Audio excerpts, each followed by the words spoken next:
من شر نفسي صدق اللہ العظیم۔ السلام علیکم ورحمۃ اللہ وبرکاتہ۔ آج کی جو نشست ہے وہ کربلا کے حوالے سے ہے، لیکن اس میں خاص بات یہ ہے کہ اس کا جو مین ٹاپک ہے، عنوان ہے، وہ شجاع خواتین ہے۔ شجاع مطلب بہادر اور خواتین مطلب عورتیں۔ ایک عظیم کریم کربلا جسے آج تک ہم لوگ ایک دو نظریے ہیں، اس میں ایک اسلامی نظریہ ہے اور ایک پولیٹیکل نظریہ ہے۔ کچھ لوگ اس کو صرف اسلام کی ایک سیاسی کربلا کے نام سے جانتے ہیں اور اس میں حجت تمام کرتے ہیں اور اڑے رہتے ہیں بنا اس پہ تدبر کیے ہوئے۔ اور کچھ ایسے لوگ ہیں، ایک طبقہ ایسا ہے جو اس کی نہ اصلیت جانتے ہیں، نہ اس کی سیاسی حیثیت جانتے ہیں، اور نہ اسلام سے اس کو جوڑ کے دیکھتے ہیں، بس اس کو رسومات کی طرح ادا کرتے ہیں۔ ان کے لیے ایک فیسٹیول ہوتا ہے، نعوذ باللہ ذالک۔ ہمارے اللہ تعالیٰ نے قرآن میں کہا ہے کہ افلا تدبرون، کہ تم کیوں نہیں سوچتے ہو۔ تو کیا سوچنا ہے کربلا کو لے کے اور کس طرح سوچنا ہے، اس کو لے کر کے آج ہم آگے بڑھتے ہیں۔ اور ہم آپ کو اس میں یہاں پہ کوئی واقعات سنانے نہیں جا رہے، ہم چاہتے ہیں کہ اس سے آپ اپنا قلبی ایمان روشن کریں اور آپ سمجھیں کہ یہ ہمارے لیے اسلام میں کربلا کا جو واقعہ ہے وہ ایمان کا حصہ کیوں ہے، اس سے ہمارے ایمان کا کیا تعلق ہے۔ تو سب سے پہلے تو ایک حدیث پیش کرتے ہیں جو حضرت ابو بکر صدیق رضی اللہ تعالیٰ عنہ کا قول ہے خود کا، اور وہ صحیح بخاری کے باب حسن اور حسین کے علیہ السلام کے باب میں انہوں نے مینشن کیا ہے۔ اس میں لکھا ہے کہ اے لوگوں، اگر محمد صلی اللہ علیہ وسلم کا قرب چاہتے ہو تو ان کا قرب ان کی اہل البیت میں تلاش کرو۔ یہ کون کہہ رہا ہے؟ حضرت ابو بکر صدیق رضی اللہ تعالیٰ عنہ، صدیقین کہہ رہے ہیں، اور وہ خود اپنے آپ کو بھی اس طرف منسوخ کرتے ہیں۔ ہماری اور آپ کی اور امت کی تو اس میں کہیں رائے نہیں ہوتی۔ اچھا، یہ تو ایک اولو العزم صحابی کی بات تھی۔ ہم اور آپ جانتے ہیں کہ کربلا کا جو واقعہ تھا اس میں کیا ہوا تھا۔ ابھی پہلے ہم یہ سمجھتے ہیں کہ آج کی تاریخ میں وہاں پہ کیا عورتیں بھی شامل، کیونکہ یہ نشست ہماری شجاعت خواتین کی ہے، تو کیا اس میں عورتیں تھیں؟ ہاں، بالکل تھیں۔ اس میں حضرت فاطمہ کی 3 بیٹی موجود تھیں، جیسے علی کی بھی بیٹی تھی، اور زوجہ تھیں اس میں، ام روا، ام شہربانو، اور ام زائد، اور ام نیل، اور صدف، اور ام وہب جیسی خاتون تھیں جو بیویاں تھیں۔ اور ان سب چیزوں میں جب یہ پورا کا پورا قافلہ بصرہ سے چلا ہے تو بصرہ میں بھی ایک خاتون تھی، ماریا خاتون، جو ان کی میزبانی کے لیے ان کا انتظار کر رہی تھی، ٹھیک ہے۔ اور اس کے بعد جب وہ کوفہ میں پہنچتا ہے پورا کا پورا قافلہ حضرت حسین کا، تو وہاں پر بھی جسے سفینہ میزبانی کے لیے جس کو پیش کیا جاتا ہے، ان کا نام ہے طوا، وہ بھی ایک خاتون تھی۔ اور پھر یہی نہیں، جب وہ وہاں پہنچ جاتا ہے قافلہ، تو وہاں پر ایک قبیلہ بکر ہے جہاں پہ ایک ولیہ خاتون رہتی ہیں جنہیں ہم حرہ کہتے ہیں۔ حر اور حرہ یہ لوگ یزید کے لشکر میں تھیں۔ جب یہ وہاں پہنچ جاتی ہیں تو وہ اس لشکر کو چھوڑ دیتی ہیں اور ان کے لشکر میں شامل ہو جاتی ہیں۔ تو مطلب خاتون کا ایک بڑا تو وہ حضرت حسین علیہ السلام کی طرف لشکر میں آتی ہیں۔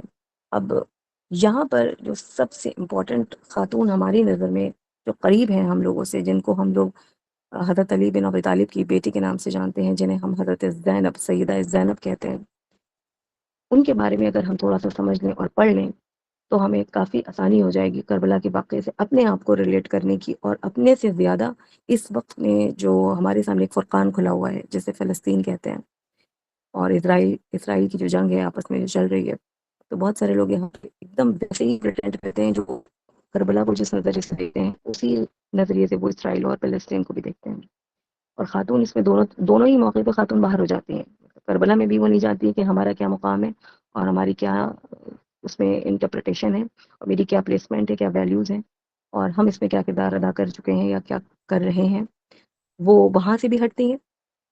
اور جی، صرف اسی لیے ہے لڑکیوں کے لیے سوال پوچھ رہے ہیں آپ لوگ بیچ میں۔ اور یہاں پر جو اس وقت فلسطین میں ہو رہا ہے، یہاں پر بھی ہم لوگ عورتوں کو کنارے کر دیتے ہیں، یا تو پھر فوکس ہمارا مظلوم بنا دیں کہ اوپر آ جاتا ہے، یا پھر ہم یہ سمجھتے ہیں کہ یہ پولیٹیکل سینس ہے اور جس میں جو ہے نا ہم لوگوں کو، تو یہ دونوں ہی کنڈیشنز ابھی آپ کی کیسے کلیئر ہوں گی یہ سمجھنے کے لیے ہمیں ضروری ہے کہ کسی ایک خاتون کو ہم اچھے سے احترام کر لیں کربلا میں، اور وہ پیک آف دا پیک جو خاتون ہے وہ حضرت زینب ہے، ٹھیک ہے۔ تو حضرت زینب کا جب نام آتا ہے تو کیا ہوتا ہے؟ ان کا ایک ایسا وجود ہے جو، یہ سیدہ زینب جو ہے وہ، ان کا جو وجود ہے وہ انقلابی وجود ہے، اور ان کے نام میں ایک فکر ہے، درس فکر، ان کے نام میں ایک درس عبادت ہے، ان کے نام میں ایک درس عمل ہے، ان کے نام میں ایک درس بندگی ہے، اور ان کے نام میں ایک درس کمال ہے۔ کیوں ہے؟ کیونکہ جناب بی بی فاطمہ رضی اللہ تعالیٰ عنہا یہ وہ بیٹی ہیں۔ تو ہم ان تمام خصوصیات کو آج کی تاریخ میں جب ہم کسی خاتون کے اندر ڈھونڈنے کی کوشش کرتے ہیں تو ہم اسے محروم ہوتے ہیں، کیونکہ وہ نہیں ملتی ہے۔ تو اس کے اوپر ایک جو شعر ہے جو امام علامہ اقبال صاحب کا ہے، جو انہوں نے حضرت بلال کے ضمن میں بولا تھا کہ جب وہ اذان دیتے تھے تو مسجدیں بھر جایا کرتی تھیں، تو اس سے آپ ریلیٹ کریے کہ آج کی خاتون کہاں رہ گئی کہ رہ گئی رسم آزاں روح بلالی نہ رہی، فلسفہ رہ گیا تلقین غزالی نہ رہی۔ تو یہ جو فریگرنس ہے نا، یہ ہم بھول چکے ہیں۔ کربلا ایک نہضت ہے، نہضت کہتے ہیں فریگرنس کو، ٹھیک ہے؟ ایک مکتب ہے، مطلب ایک سیکھنے کی جگہ ہے، یونیورسٹی ہے، اور ایک مقصد ہے، مطلب اگر جس نے کربلا سمجھ لیا اس کو زندگی کا مقصد حیات سمجھ آ جائے گا۔ اور اسلام کو دیکھنا چاہتے ہو تو یہ کلی اسلام ہے۔ کربلا از اے کلی اسلام، کلی کا مطلب ہے ٹوٹل، آل ٹوٹل اسلام ہے۔ تو کربلا میں آئیے، اور کربلا اسلام کی بقا ہے اور اسلام کی تفسیر ہے۔ مطلب جس کے پاس ابھی مطلب ایک ایسے کنفیوژن میں وہ رکھا ہوا ہے کہ وہ پڑھ تو رہا ہے قرآن اور تفسیریں اور حدیثیں اور واقعات اور یہ اور وہ، اور باقاعدہ درس سیکھ رہا ہے اور عربک سیکھ رہا ہے، لیکن اس کو ابھی اسلام کی سمجھ کا جو فہم ہے نا وہ واضح نہیں ہوا ہے، تو اس کو چاہیے کہ وہ اصل میں کربلا کی تفسیر کو سمجھنے کی کوشش کریں۔ اور کیونکہ ہم خاتون ہیں تو ہم اتنا بڑا واقعہ تو نہیں تھوڑے سے ٹائم میں ایکسپلین کر سکتے ہیں، لیکن ہم یہ ضرور کریں گے کہ ہم کسی ایک خاتون کے ذریعے اپنی شناخت کو پہچان لیں کہ ہم کس طرح سے دیکھیں کربلا کو، ٹھیک ہے؟ تو کیا وجہ ہے کہ تاریخ میں بہت ساری تاریخیں آئیں اٹھیں اور غائب ہو گئیں، بڑے بڑے واقعات ہوئے، بڑے بڑے ظلم ہوئے، بڑی بڑی لڑائیاں ہوئیں اور وہ ختم ہو گئیں ایک وقت کے بعد، لیکن کیا وجہ ہے کہ کربلا آج بھی ویسے ہی تمام آب و تاب کے ساتھ آج بھی اسی طرح سے زندہ ہے؟ تو در حقیقت مقصد حسینی کو خواتین نے ہی کربلا میں محفوظ کر رکھا ہے، ٹھیک ہے؟ اب آپ یہ دیکھیے جو وہاں پہ حسینی ہے وہ سب کون ہے؟ ایک خاتون کے بچے ہیں، مطلب حضرت فاطمہ رضی اللہ تعالیٰ عنہ کے، حضرت علی بن ابی طالب کے، لیکن پروان کس نے چڑھایا؟ ایک خاتون نے چڑھایا۔ اس کے پہلے پہنچ جائیے، حضرت فاطمہ رضی اللہ تعالیٰ عنہ کو کس نے پروان چڑھایا؟ ان کی جو والدہ محترمہ حضرت خدیجہ الکبریٰ رضی اللہ تعالیٰ عنہ نے چڑھایا۔ تو یعنی کہ خاتون کا ایک بڑا خاص مقام ہے جو اس کے ساتھ ترتیب کے ساتھ جڑا ہوا ہے۔ اس سلسلے میں آج کا جو کربلا میں خواتین کا ایک کام تھا، تو آپ ایسے سمجھیے کہ حسین علیہ السلام کے حرم میں جتنی بھی خاتون تھیں ان کے شوہر بھی ساتھ میں تھے، مطلب جو لوگ شہید ہو رہے تھے مرد حضرات ان کی خاتونیں بھی تھیں۔ وہ کوئی ایسا مقام تو نہیں تھا کہ وہ وہاں پہ بیٹھ کے ان کے قصیدے پڑھیں اور ان کے ساتھ رومانٹک باتیں کریں اور ان کے ساتھ اپنے پلانس ڈسکس کریں۔ ظاہر سی بات ہے جنگ کا ماحول تھا اور وہ شہید ہو رہے تھے۔ تو ایسے وقت میں بھی ایک صحابی ہیں جندہ بن کعب رضی اللہ تعالیٰ عنہ، شہداء ہیں۔ اس وقت میں وہ جب ان کے جسم میں تیر بکے ہوئے ہیں، وہ زخمی حالت میں ہیں، ان کا دم نکلنے والا ہے، سوچیے وہ اس وقت کس کی تعریف کر رہے ہیں؟ اپنی زوجہ کی تعریف کر رہے ہیں۔ ام وہب ان کی زوجہ کا نام ہے، تو وہ ان کی تعریف کر رہے ہیں۔ مطلب یہ ایک کمال کا سین ہے جس کو آپ امیجنیشن نہیں کر سکتی ہیں۔ مطلب یہ کسی انگلش پکچر کی کلائمیکس کی طرح سے نہیں لگ رہا ہے کہ جیسے ان لوگوں نے کسی چیز کو پکچرائز کر دیا، لیکن اصل میں اس کی نفسیات پکڑنے کی ضرورت ہے کہ وہ کیوں ایسا سمجھتے تھے۔ آج ہم لوگ جانتے ہیں انگلش ماحول میں کہ ہم لوگ ایک ڈائلاگ بولتے ہیں کہ ہر کامیاب مرد کے پیچھے خاتون ایک عورت کا ہاتھ ہوتا ہے۔ آپ دیکھیے وہاں پہ اس ٹائم شہید اپنے پیچھے کس کی تعریف کر رہے ہیں؟ اپنی زوجہ کی تعریف کر رہے ہیں۔ یہ ایک پروف ہے اس چیز کا کہ خاتون کی کوئی اہمیت رہی ہوگی وہاں پہ۔ ایک شعر ہے شاید ساحل سر نے پڑھا تھا کہ کہاں اتنی صفیں ایک سمت، مطلب بہت ساری بھیڑ ہے، بہت بڑے لشکر ہیں ایک دشا میں، ایک سمت میں، چند افراد ایک جانب، اور ایک طرف ہیں بہت تھوڑے سے لوگ جیسے کہ کربلا میں تھے 72۔ کہاں تعداد میں جو کم ہے لشکر سب سے اعلیٰ ہے۔ تو آج بھی آپ دیکھیے جو غزہ ہے وہ بہت تھوڑے لوگ ہیں اس میں جو حماس ہیں جو لڑ رہے ہیں، اور جو آج کی تاریخ میں ان کے اگینسٹ ہیں وہ ایک بڑی تعداد ہے، بہت تعداد ہے، لیکن حق پہ کون ہے؟ جو اصل میں بہت کم ہے۔ وہ ہم پر گولیاں چلاتے ہیں اور ہم کیا کرتے ہیں؟ صرف اپنی قوم کو جذباتی تقریریں دیتے ہیں اور ان کو رونا سکھاتے ہیں اور سوڈو سیٹسفیکشن میں چلے جاتے ہیں اور خود کو سیٹسفائی کرتے ہیں کہ بس ہم نے تو بہت بڑا کام کر دیا، کیونکہ ہمیں ان کے درد کا احساس ہے، ہم پہ ایمپیتائز ہو گئے ہیں، اور ہم کیا کر رہے ہیں کہ ان کے غم کو محسوس کر رہے ہیں، تو ہم ان کے ساتھ ہیں، یہی حق ہے، اور ہم کیا کرتے ہیں اس کو حق اور باطل کی لڑائی میں کنورٹ کر دیتے ہیں، جبکہ ایسا بالکل بھی نہیں ہے۔ اس وقت بھی حق اور باطل کی لڑائی نہیں تھی، کیونکہ ادھر بھی مسلمان تھے، نماز پڑھتے تھے حضرت امام حسین کی امامت میں، اور جا کے تیر چلاتے تھے یزید کی قوم میں. لیکن آج بھی آپ دیکھیے جتنے بھی مسلمان لوگ ہیں جو بڑی تعداد میں ہیں، 47 کنٹریز ہیں، ان میں سے کوئی بھی ہندو تو نہیں ہے نا، سب مسلم کنٹریز ہیں اور پاور میں بھی ہیں. اس کے باوجود وہ حماس کے فیور سے بات نہیں کر رہے ہیں. ٹھیک ہے، وہ کیا کر رہے ہیں، وہ مخالفین کے ساتھ کھڑے ہوئے ہیں. ٹھیک ہے، اور اگر آپ اس کو غور کیجئے تو یہاں کے جو علماء ہیں جہاں پہ ہم لوگ رہتے ہیں وہاں پہ کیا ہوتا ہے، اگر بہت زیادہ ان کے دل میں جذبات آ گئے تو انہوں نے کوئی ایسی تقریر کر دی کہ سب رونے لگے. یا جیسے کہ ابھی اہل تشیع کو ابھی آپ دیکھیں جب کربلا کا زمانہ آتا ہے، آج کل کا جیسے زمانہ ہے، تو وہ کیا کر رہے ہوں گے، ایسی ایسی تقریریں کر رہے ہوں گے کہ سب پوری کی پوری مجلسیں رو رہی ہوں گی اور پیٹ رہی ہوں گی، لائک کہ وہ اپنے آپ کو کیا کرتے ہیں، سیٹسفائی کرتے ہیں، مطمئن کرنے کی کوشش کرتے ہیں. جبکہ اللہ سبحانہ تعالیٰ نے سورہ جمعہ میں کیا فرمایا، ایسے علم سے کیا فائدہ جو کسی گدھے کے اوپر لدا ہوا ہو اور اس کا کوئی فائدہ حاصل نہ ہو رہا ہو.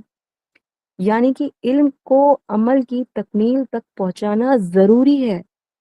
یہی پریکٹیکل اسٹیپس ہے جو امام حضرت حسین بن ابی طالب علیہ السلام نے اپنے عمل کے ذریعے ہمیں کر کے دکھایا.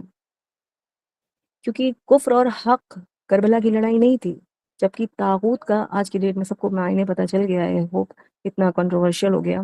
تو یہ طاغوت اور دین کی لڑائی ہے، یہ سمجھنے کی ضرورت ہے. کیونکہ سسٹم کی لڑائی آج بھی جو فلسطین کو جسٹیفائی کرتے ہیں یا جو مسلمان یہ کہتے ہیں کہ 2 state solutions is the only solution, وہ ایک دم گدھے ہیں. ان کو یہ نہیں معلوم ہے کہ اسلام میں عمر بن خطاب رضی اللہ تعالیٰ عنہ نے ایک ٹریٹی سائن کی تھی، ایک معاہدہ کیا تھا، اور وہاں پر کوئی حق نہیں تھا، صرف یہودیوں کو جانے کا حق تھا، نہ کہ یہ کہ وہ وہاں پہ جا کے بسیں اور ان کو کہہ دیں تم خود ہی یہاں سے نکلو. تو وہ ایک ظلم ہے، ایک ناحق بات ہے جس کو انہیں قبول نہیں کرنا ہے. اگر انہوں نے قبول کر لیا تو انہوں نے ظلم کا ساتھ دینے میں اپنا حق ادا کیا. اور آج کی تاریخ میں آپ دیکھیے کہ ساری دنیا تو ان کے اوپر ان کو مظلوم کہہ رہی ہے اور ان کو ناقص کہہ رہی ہے اور حماس کو بلیم کرتی ہے بہت سارے لوگ. لیکن کہ وہ بدعقل تھے، ان کے پاس طاقت نہیں تھی، پھر بھی وہ ان سے لڑنے کے لیے کھڑے ہو گئے. ان کے پاس اتنے اثاثے نہیں تھے تو ان کو اس طریقے کا حملہ نہیں کرنا چاہیے تھا. اس طریقے کی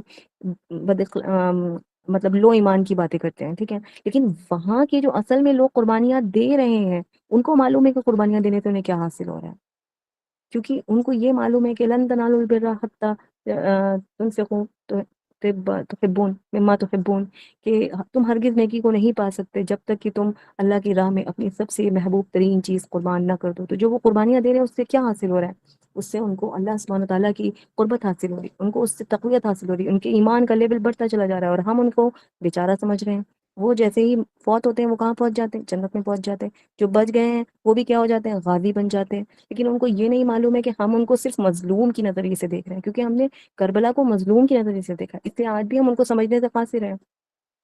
اب یہاں سے تھوڑا سا آگے بڑھتے ہیں. جو نبی آفاق ہیں ہمارے محمد صلی اللہ علیہ وآلہ وسلم، ان کا جو مغمون ہونا ہے وہ اصل میں کیا ہے، مغمون کہتے ہیں ڈس اپوائنٹمنٹ کو. اگر وہ اپنی زندگی میں حیات ہوتے اور ان کے نواسے، ان کے اہل بیت جن سے وہ بے انتہا محبت کرتے ہیں، ان کے سامنے اگر یہ واقعات ہوتے تو وہ کیا ڈس اپوائنٹ نہ ہوتے امت سے؟ کیا ان کا دل غم سے بھر نہ جاتا؟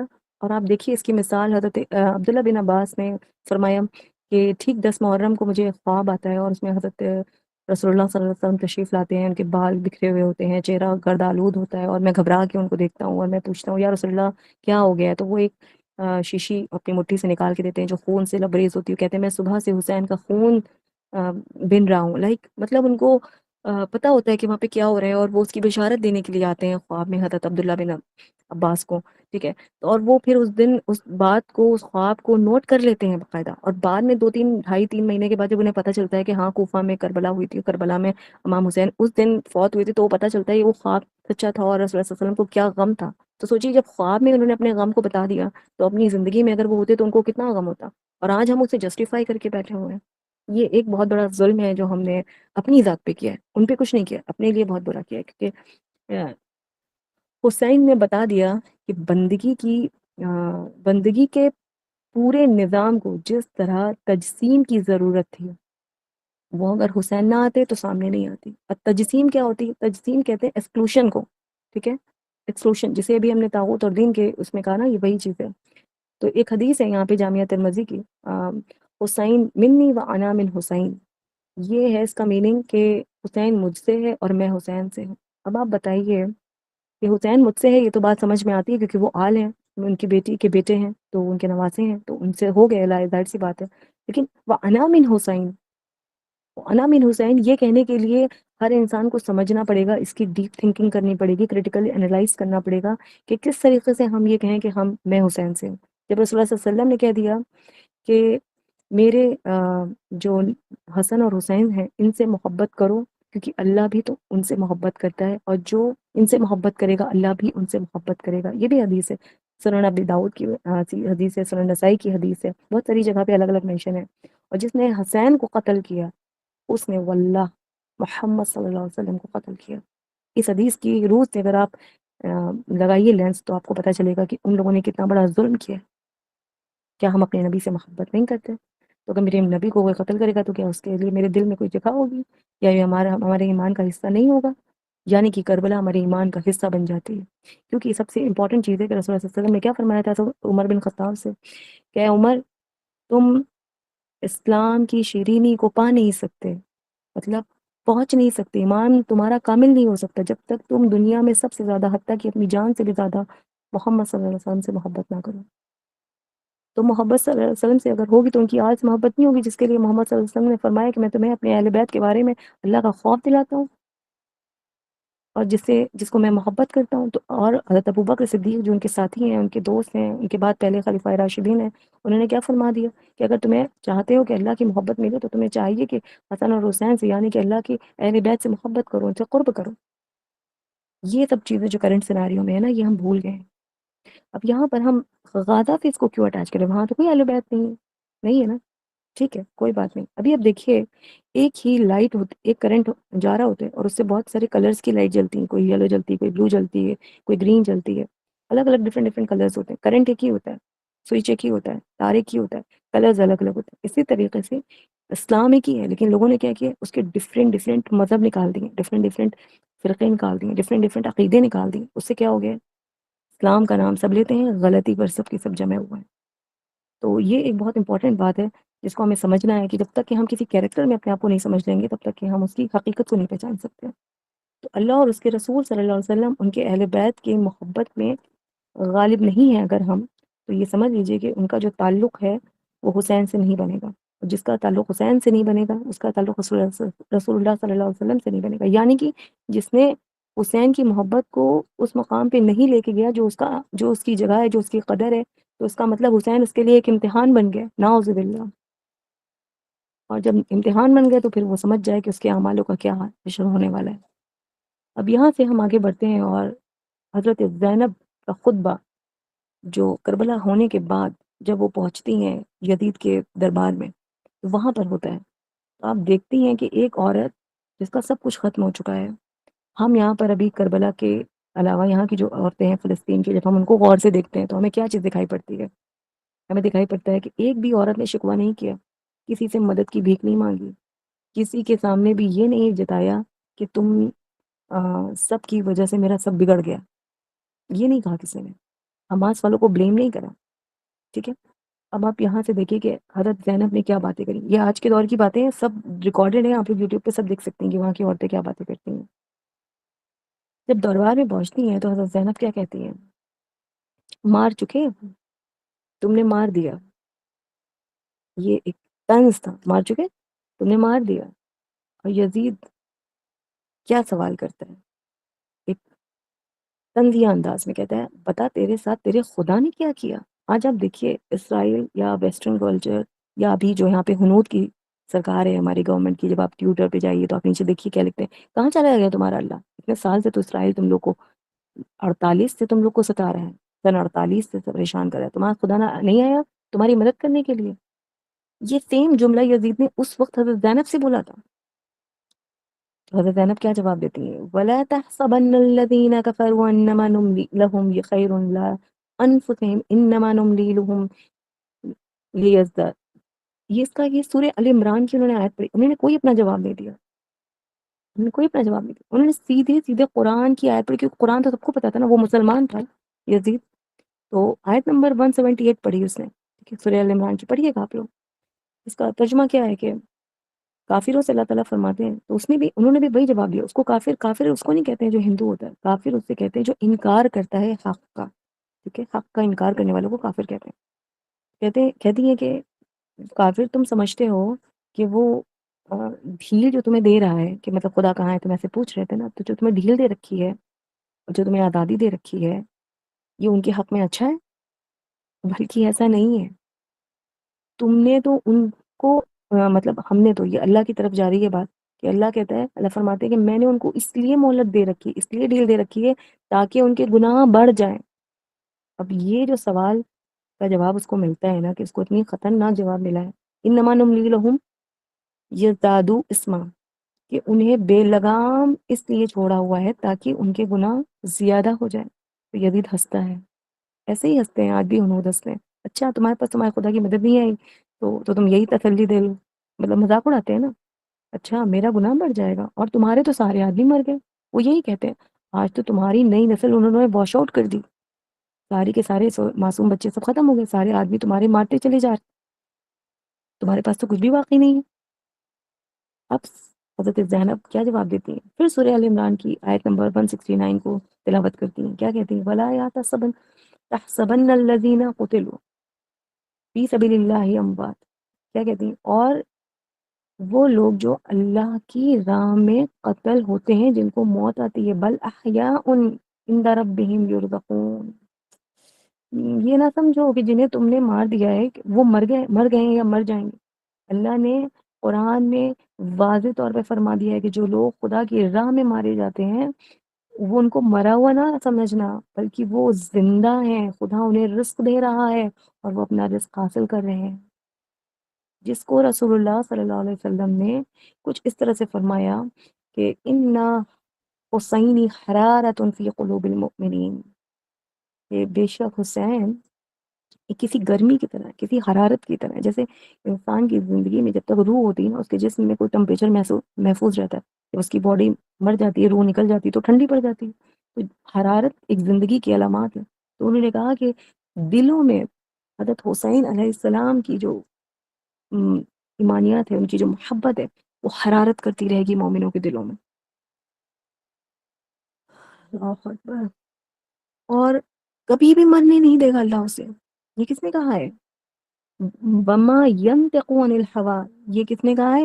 سورہ نجم میں اللہ نے کہا ہے کہ اللہ اسے کبھی بھی مرنے نہیں دے گا۔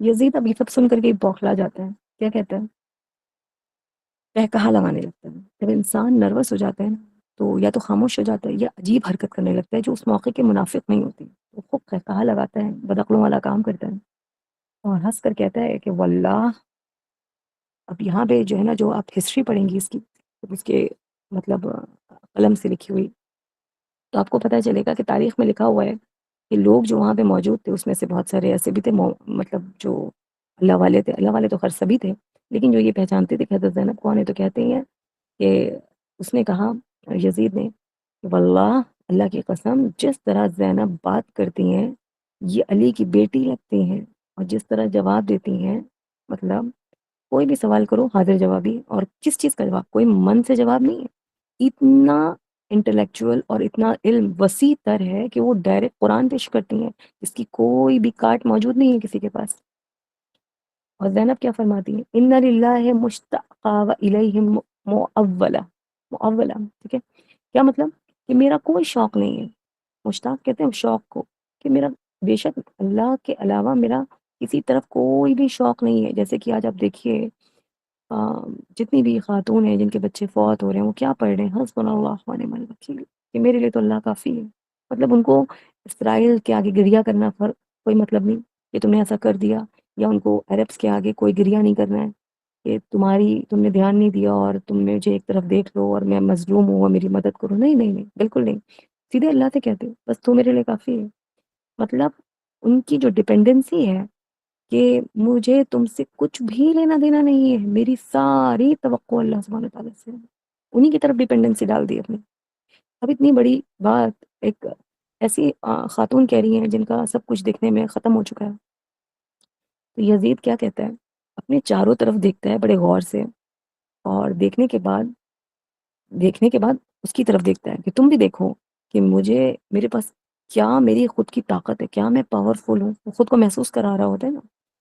پھر زینب الکبریٰ سے کہتا ہے کہ دیکھو دیکھو، تم مجھ سے کہہ رہی ہو کہ تم کو مجھ سے کوئی لینا دینا نہیں ہے، جبکہ تم تو میری پکڑ میں ہو، میرے قبضے میں ہو، میری قید میں ہو، تمہارے پاس کوئی اختیار نہیں ہے، اور جبکہ تم بے بس ہو، مجبور ہو، تو میں سے کہہ رہی ہوں. مطلب یہ کہ اس نے اس بات کو بڑی حیرت سے ایک پیش کیا اپنا جواب دکھا کر کے. ظاہری اسباب پہ ہم لوگ بہت زیادہ جاتے ہیں، ایمان کی قوت کو نہیں سمجھتے. ایمان کی قوت کا کیا معنی ہوتا ہے؟ جیسے کہ اس کو لے چلیے آپ حضرت ابو ہریرہ رضی اللہ عنہ جو تھے، نہیں عبداللہ بن مسعود سوری، تو ان کی جو ٹانگیں تھیں نا بڑی پتلی پتلی تھیں. ابو ہریرہ ہی تھے شاید آئے تھے. تو صحابی ہنس رہے تھے جب وہ ہوا تیز چلی اور پیڑ پہ نہیں چڑھ پائے، تو ان کی ٹانگیں ہلنے لگی تیز ہوا سے. تو رسول اللہ صلی اللہ علیہ وسلم نے ڈانٹ لگائی صحابہ کی اور کہا کہ تمہیں نہیں معلوم کہ ان پتلی ٹانگوں کا کیا وزن ہے؟ بہت پہاڑ سے بھی زیادہ وزن ہے، کیونکہ ان کے اندر وہ ایمان کی کیفیت زیادہ تھی. اب آپ یہ دیکھیے کہ یزید نے تو یہ بات کہہ دی کہ تم بے بس ہو. زینب سلام علیہ نے کیا جواب دیا؟ کہتی ہیں اچھا تو طاقت میں کر لو جو تمہیں کرنا ہے، کوشش تو کرو، اپنی اختیار کو استعمال کرو. سوچیے کیا جرت ہے. آپ کو کہیں سے لگ رہا ہے کوئی مظلومہ بات کر رہی؟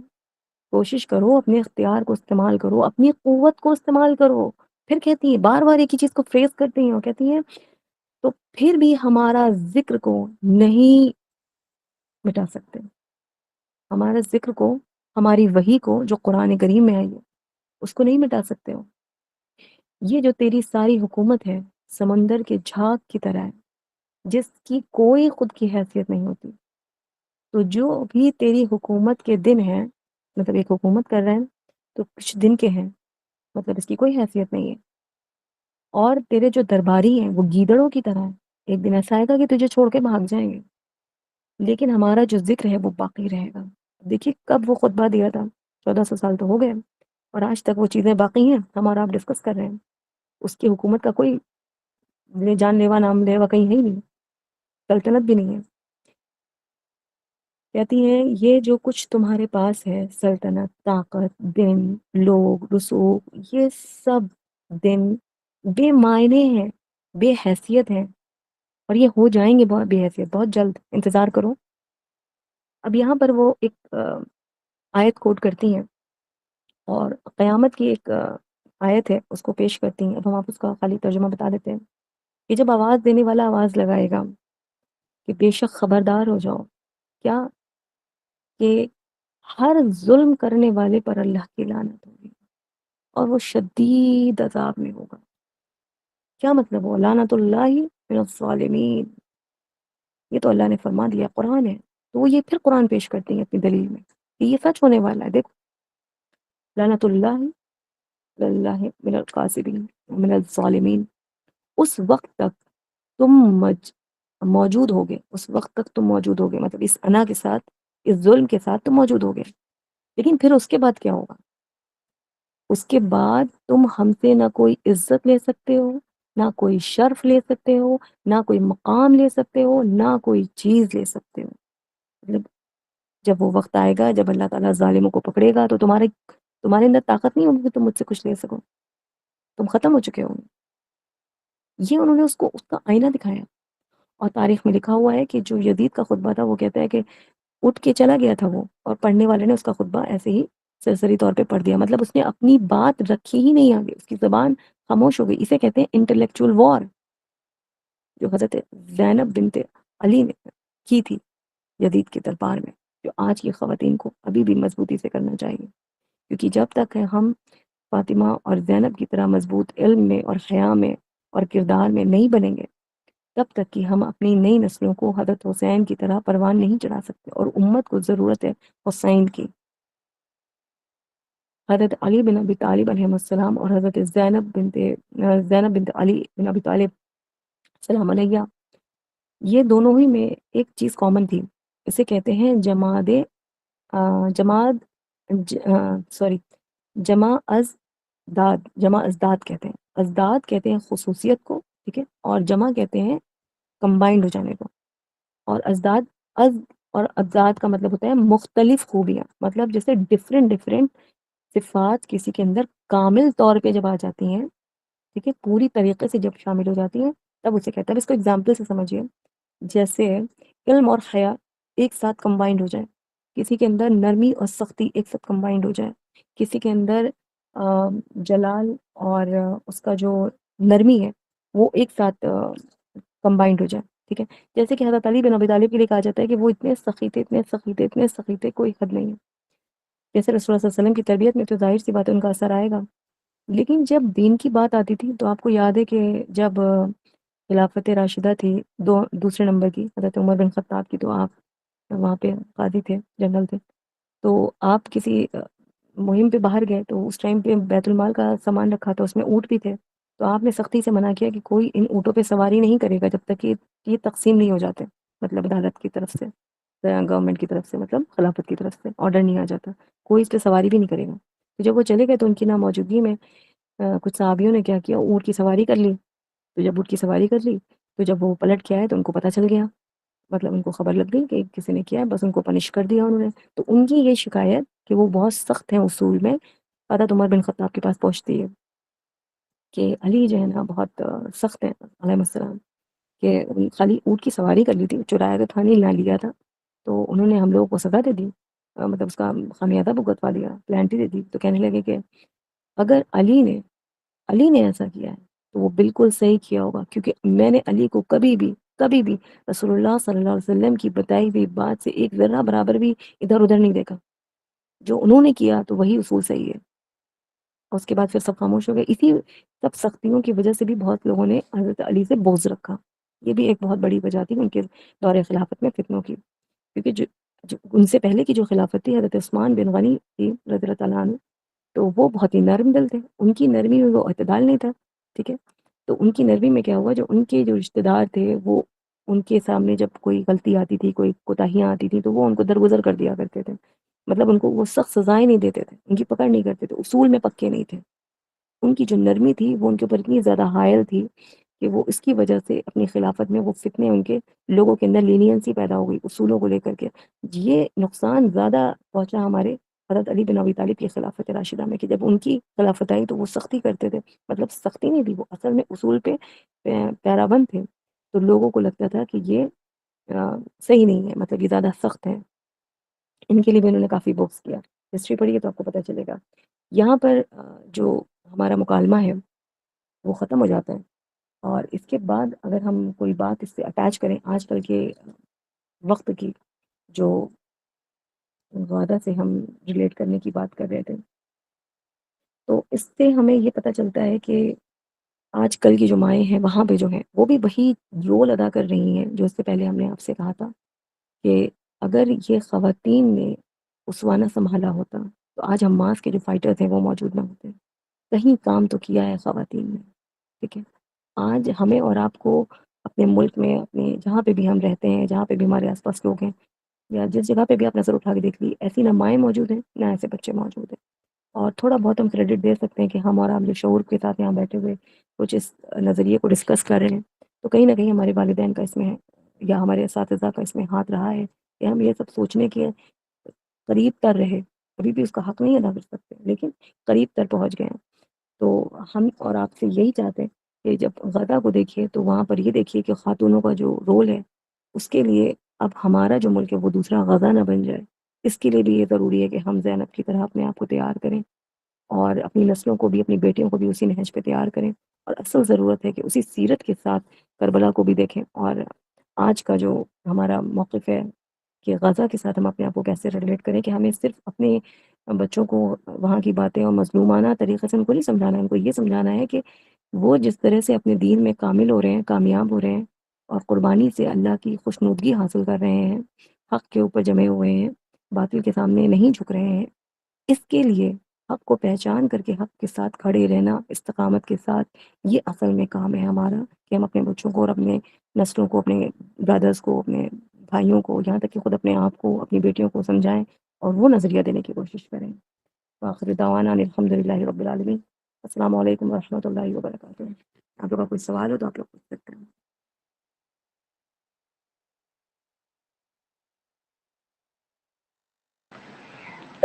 السلام علیکم میم، ہم کو یہ پوچھنا تھا کہ کربلا کے بعد پھر جو